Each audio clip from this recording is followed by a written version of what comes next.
everybody, it's Minnie Fox, and I am introducing to you a new segment of the Minnie Fox Talk Show. What that is the Vegas Dream Divas. You're going to see myself and several ladies around Las Vegas having a good time. What we're going to do is bring Vegas to you, interestingly enough, the restaurants, the stores, the shops, tell you about the Raiders are coming. We're going to go to shows and just have a good time. We're also going to share with you heartwarming stories between us and what makes us phenomenal women in Las Vegas. So sit back, relax, get your pen and paper, because today we're going to talk about relationships. What kind of relationship are you in? Are you a woman that's looking for a change although you're with a man? Are you a man that's with that woman that's looking for the change too? Or are the two of you already together and you don't need any intervention?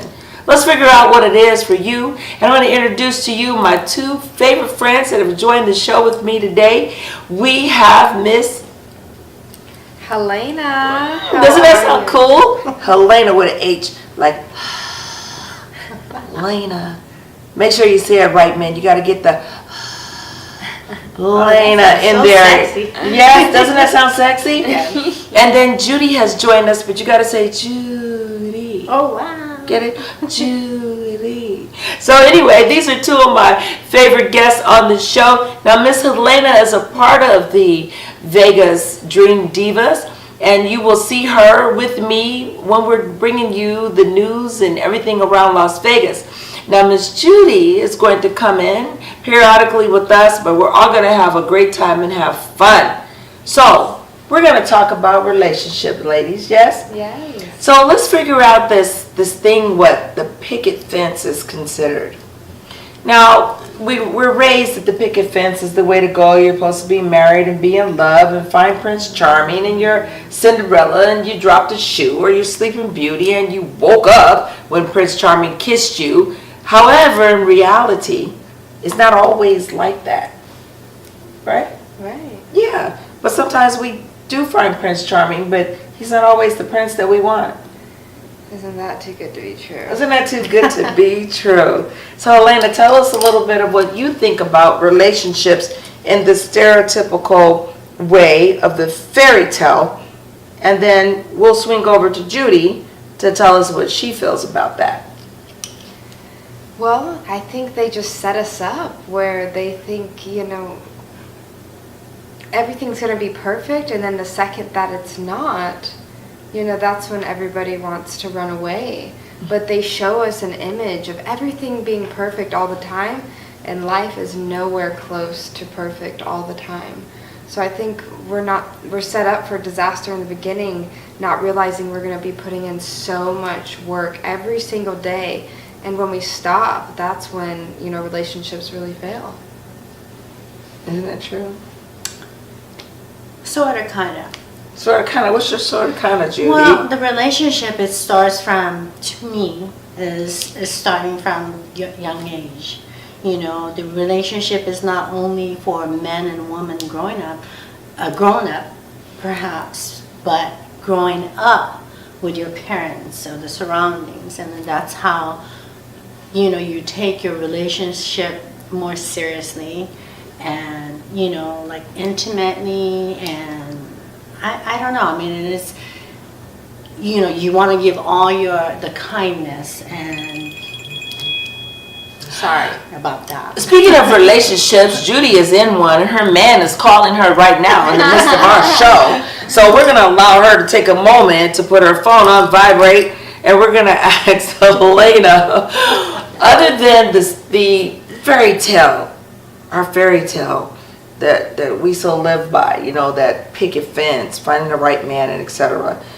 When it's not that, how do you cope, or how do you think women cope outside of the picket fence?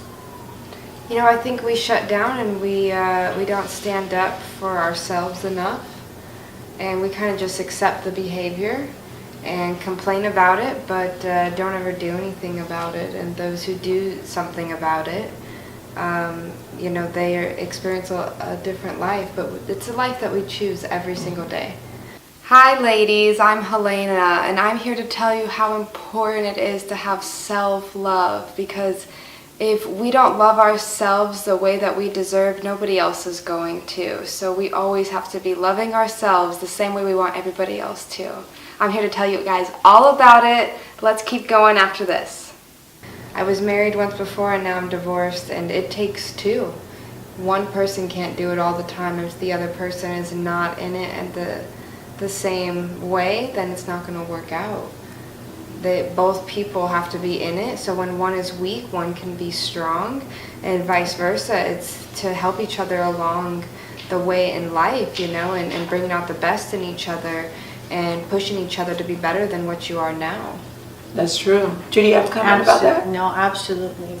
You know, the relationship, like earlier I said, is the parents, you know, growing up too, but whatever the relationship is, it's not just one way. You know, it has to be both ways, and in all the surroundings, and you know, we all have to work at it. Mm-hmm. You know, we can't just say, well, I want this, I want that. Well, you know, you want that, and we all have to, you know, give and take and then work at it. You know, absolutely.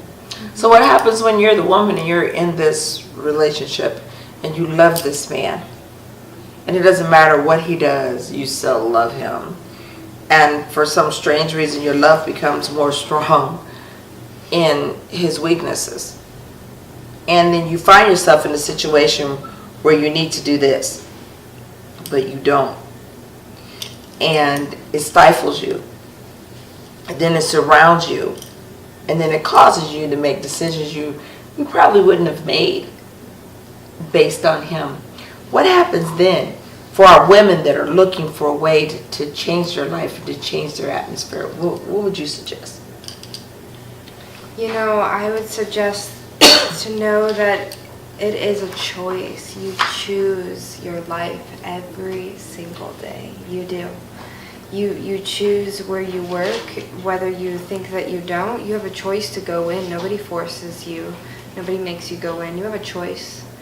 You have a choice who you surround yourself with. You have a choice on what you continue to tolerate every single day. And so it's all about choices and knowing that if you feel like you are stuck in a cage, you have the key. All you have to do is use it. Amen to that. All you have to do is use it, and that's what we don't realize sometimes, is that we do have a way out, but it's harder, and we don't want to. We're creatures of habit and being comfortable, and it's not comfortable to do that as women. It's not. We like our security and being able to have that freedom financially, and when we leave that after having it for so long, it's difficult for us to make that decision. Judy, what about when you know the choices are there, but you don't choose to make that choice because you're afraid? Mm-hmm. And then I am guilty of that, because telling you the truth, I do have a habit and a pattern of, I'm older than you, and you know, have experience, and I have a lot of different relationship. And what you said earlier, like, even though what he is wrong for me, you know, I tend to like try to help him, mm-hmm. and then do things that, you know, I'm not supposed to. I know it, but I do, you know.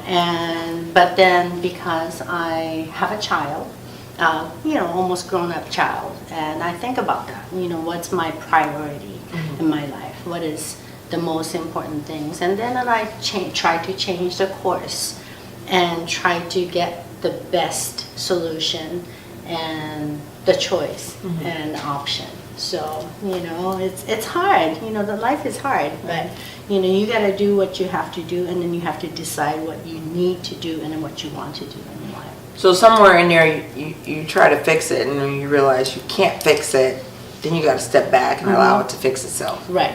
You know, when my son wasn't born, and there was a friend of mine whose cousin was dating an older woman, and he was 22 and she was 40, and at the time I was roughly 27, 28, and I couldn't figure out what a 40-year-old one saw in this 22-year-old young man.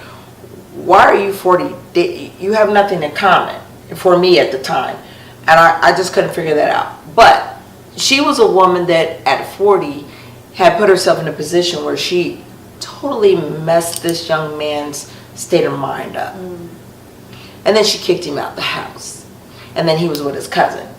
So he went to see his cousin. He had wrote a little letter, you know, to her, told his cousin to read it. And he was like, man, forget that. He said, come stay with me and my girl. You know, we'll make sure you get back on your feet. Don't worry about her, right? So he said, let me go get you a beer. He goes in the kitchen. While he's in his kitchen, he hears this BAM!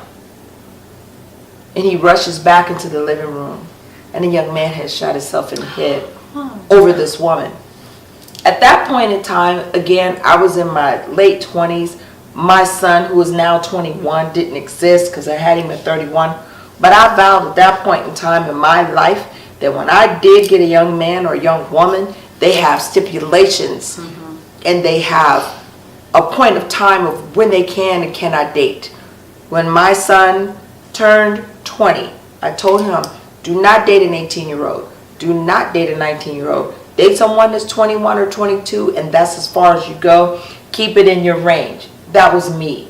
He's 21 now. So I prefer for him not to date anybody more than 23, 24 at the oldest. And forget somebody that's younger than you. What do you have in common?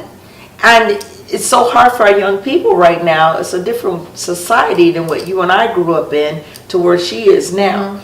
Because the stipulations on that relationship has changed. But all in the same, it's the mindset. I went to that young man's funeral.